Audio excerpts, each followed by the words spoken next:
And, of course, we're talking about the Israelite kings of the houses of Judah, Zerah and Phares. Well, absolutely. We're Yes. talking about the dispersion of Israel. Right. And right. Paul knew that the nations that he went to were all dispersed Israelites. Yes. And his letters prove it over again and again. Yes. So that the universalists who want to interpret this phrase, the way it has been translated, and you could say it like this: to bear my name before the nations, which Gentiles they assume means non-Israelites. Right. Yeah. Okay. And kings, which is another separate group, whoever they might be, and the children of Israel, as if the first two were different from the latter. Right, but the grammatical construction is called a hendiatrisin, and it means one by means of three. It means that all three of these entities being mentioned are actually the same. The nations and the kings of the sons of Israel is the literal reading. Yes. Okay, very good. Well, let me finish with verse 16. For I will show him how great things he must suffer for my name's sake. So for the Paul bashers, these two verses, 15 and 16, are very succinctly declaring that Paul is a chosen vessel. Absolutely. The Paul bashers are doing us a great disservice. Yes. Because these verses not only do that, they prove that Christianity is for only the lost sheep of the house of Israel. Right, because of the bad translation, the universalists have chosen to universalize it, and the Paul bashers agree with them, not understanding the grammar here. Well, the Paul bashers' biggest mistake is simply taking for granted that the mainstream translators translated all this properly. Right, absolutely. And they botched it at every turn. Yeah, they universalized it, they twisted it and perverted it at every turn. Right. And this is one of the primary verses. Yes, very good.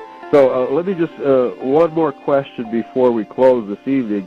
Do you think that this false translation, or this mistranslation here, is deliberate, or are the King James, it appears to me, this is the conclusion that I've come to for a lot of these really bad translations, is that these translations from the Greek in the New Testament, especially the writings of Paul, it sounds to me like these King James translators didn't know Greek that well.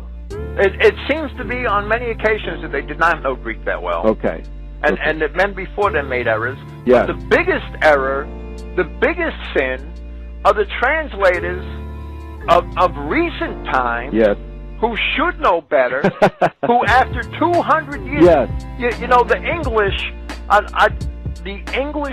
the scholarship that the Englishman has brought to the world is simply amazing. Right. The work that they did in the Victorian age and the age of the Empire, all right, the work that they did in archaeology and in language studies, and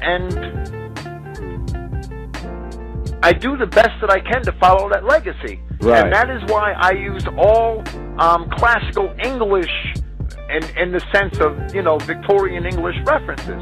That's why I use the Liddell and Scott lexicon. Right. I don't use any of the modern trash, because a lot of that's watered down and politically corrected. Right. That's why I read the Loeb Library Greek classics, because they were all translated in like the 1920s and 30s at the peak of English scholarship. Okay. Most of them were translated by English scholars. Right.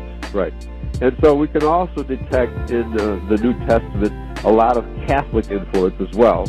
Okay. Right, and in the 1600s, when the translators did translate, if indeed they knew any Greek, they had to know some, right? Right.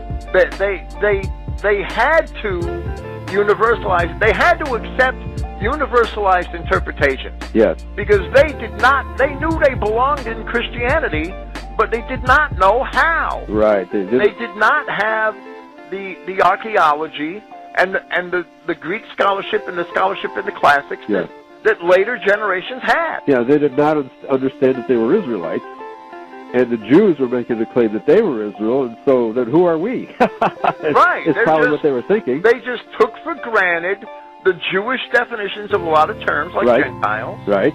But Jerome, when he translated the Vulgate, you know, there are other words besides gentilis that he could have used. Okay.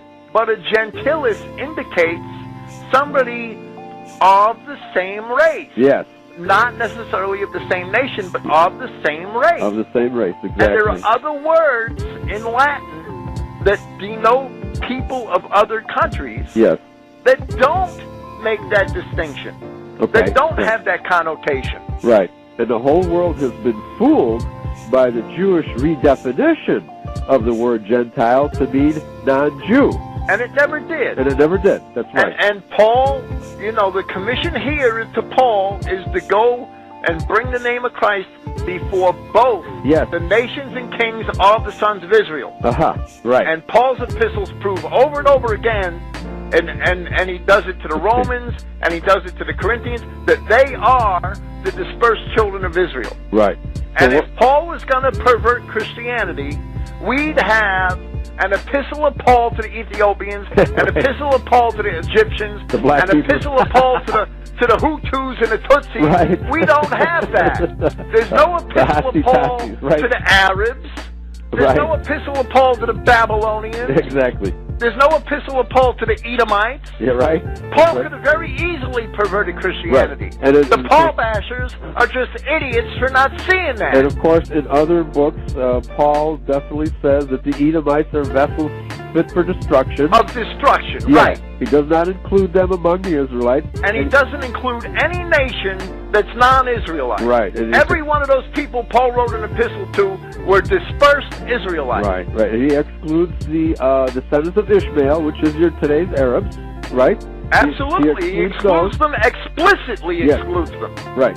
So if you thoroughly understand the writings of Paul, and obviously this is one of the verses in verse 15 here, that can be universalized because of the way it's translated. And if it's translated correctly, it's absolutely not universal. That's right.